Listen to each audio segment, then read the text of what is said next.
हजारीबाग के सांसद और सांसद के बाप भी बिहार के हैं, बिहार के ही है ना।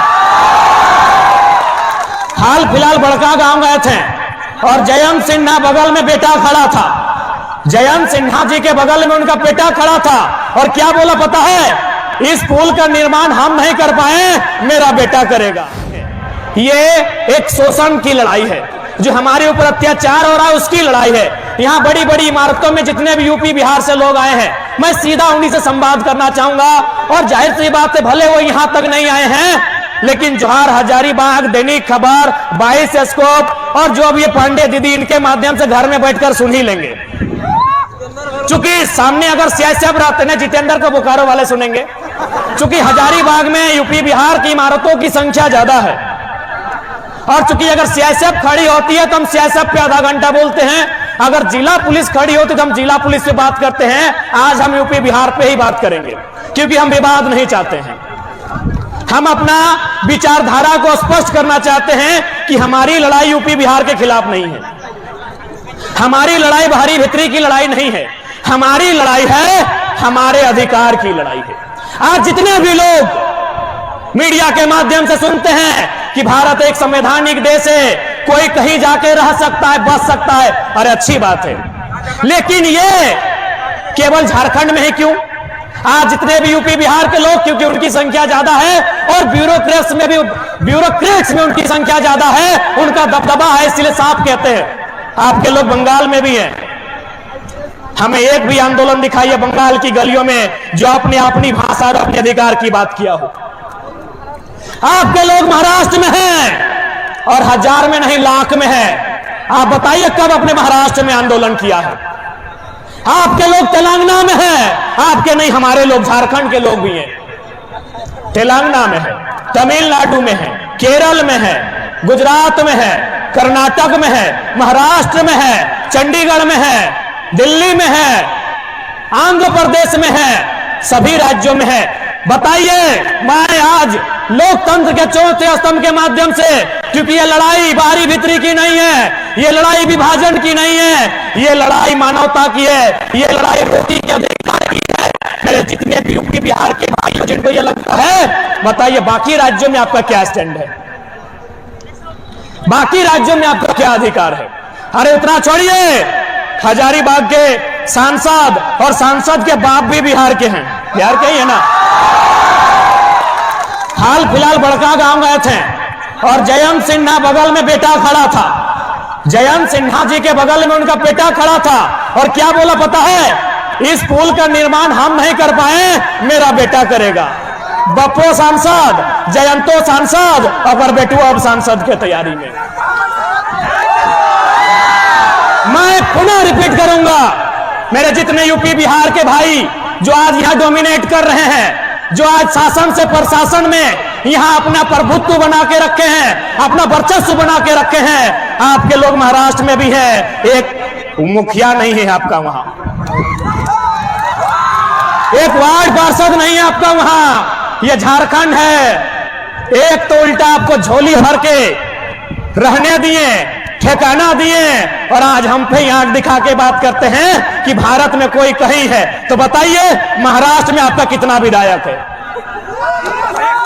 बताइए पश्चिम बंगाल में आपका कितना एमपी है? पश्चिम बंगाल में आपका कितना एमपी है? बताइए। दिल्ली का बात मत कीजिए, दिल्ली राज्य नहीं है, दिल्ली राज्य नहीं है, दिल्ली की बात नहीं करेंगे। तमिलनाडु में आपका कितना विधायक है? तेलंगाना में आपका कितना विधायक है? झारखंड में गिना देते हैं। जयंत सिन्हा विधायक का एमपी गिना रहे हैं, जयंत सिन्हा, संजय सेठ, सुनील सिंह, बीडी राम, पीएन सिंह, निशिकांत दुबे, कितना गिनाएंगे, कितना गिनाएंगे? तो इसलिए हम स्वीकार करते हैं, मैं खासकर मैं बिहार के तमाम जो भी लोग जिस पद पर हैं, मैं आपको बड़ा भाई मानता हूं। संवैधानिक दृष्टिकोण से आप हमारे बड़े भाई हैं, क्योंकि इसी भारत के संविधान के तहत हम लोग आपसे अलग राज लिए हैं। और ये मेरा संदेश, क्योंकि लोग बिहारी झारखंडी करते हैं, मैं लोकतंत्र के चौथे स्तंभ के माध्यम से, क्योंकि याद रखिएगा झारखंड के बाद इससे बड़े बड़े दबंग नेता आएंगे। इस छोटी सी आयु में इतने सरल तरीकों से बात रखने वाला बेटा बहुत कम आएगा। मैं तमाम बिहार के भाइयों को संदेश दूंगा और बूझा कि भारत एक ऐसा देश लगा है जगह में विविधता है। विविधता यानी सब एक जैसा न है, सब में कुछ ना कुछ अलग अलग परिभाषा है। सबसे निवेदन है तनी वैसी जा भाषा पूछे में कोई दिक्कत नहीं ना है, पीछू से भाषा में कोई दिक्कत नहीं ना है। तो सभी जाने कि भारत देश विविधता के देश लगे। जब भारत देश अंग्रेज से आजाद भले तो सबसे पहले 1953 में फैजल अली आयोग के गठन भले और अलग राज्य बनाए के प्रक्रिया आरंभ भले। 1956 में वह अधिनियम बनले और सबसे पहला राज्य जब भारत देश में बंटवारा भले तमिलनाडु से आंध्र प्रदेश के रूप में सन 1953 में। आधार की अलग भाषा, तमिलनाडु खातिर तमिल, आंध्र प्रदेश खातिर तेलुगु। यानी भारत देश के जो सबसे पहला विभाजन भला है ओकर लड़ाई लगले भाषा। ओकरे आधार पर भारत देश में पहला राज्य विभाजित भई के अलग भले। धीरे धीरे समय बढ़ले। 1960 में फिर से वापस महाराष्ट्र जकर नाम कभी बॉम्बे हले। गुजरात और महाराष्ट्र में विवाद भले, फिर दूगो स्टेट अलग भई गए। एक के नाम भई गए महाराष्ट्र, दूसरा के नाम भई गए गुजरात। कारण की हले भाषा। 1966 में पुनः पंजाब और हरियाणा आपस में अलग भई गए। कारण की हले भाषा। यानी कुल मिलाए के जितना भी राज्य अलग भला है वो यह खातिर अलग भला है कि हमारे राज्यवासी के उस राज्य में सम्मान मिलना चाहिए। आज चूंकि हमने भले नेता सबके राजधानी रांची लगो, चूंकि वहां विधानसभा हो तो नेतवन के राजधानी रांची लगो, लेकिन पढ़े वाला गिद्रवन के राजधानी हजारीबाग लगो। एक बात क्लियर रखिए, पॉलिटिशियन हब रांची है लेकिन एजुकेशन हब हजारीबाग है।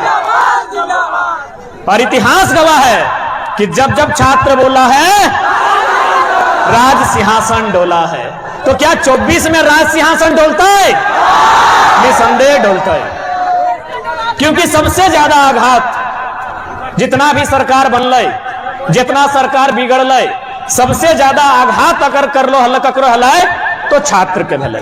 अभी हमने हजारीबाग जिला में खड़ा ही है, एक लेटेस्ट बहाली हले शिक्षक बहाली। सोभिन पेपर के माध्यम से पढ़ ले हा। जितना भी पढ़े वाला गिदर, हमार भाई सब, हमार दादा सब, हमार बहन सब, तो शिक्षक बहाली के बारे पढ़ ले हवा। लगभग 3600 बहाली हले, 3600 बहाली हले। चलिए हम चूंकि हजारीबाग में डराए लिए, हजारीबाग में खड़ा ही है तो हजारीबाग की बात कर रही है। हजारीबाग में 143 गो सीट हले। अब मान के चल हजारीबाग में ब्लॉक कितना है? 16 ब्लॉक है। यदि 16 के 143 से भाग दबाए तो मोटा मोटी 16 नाम 144, 16 धाई 160, यानी 9 गो। एक ब्लॉक के हिस्सा में 9 गो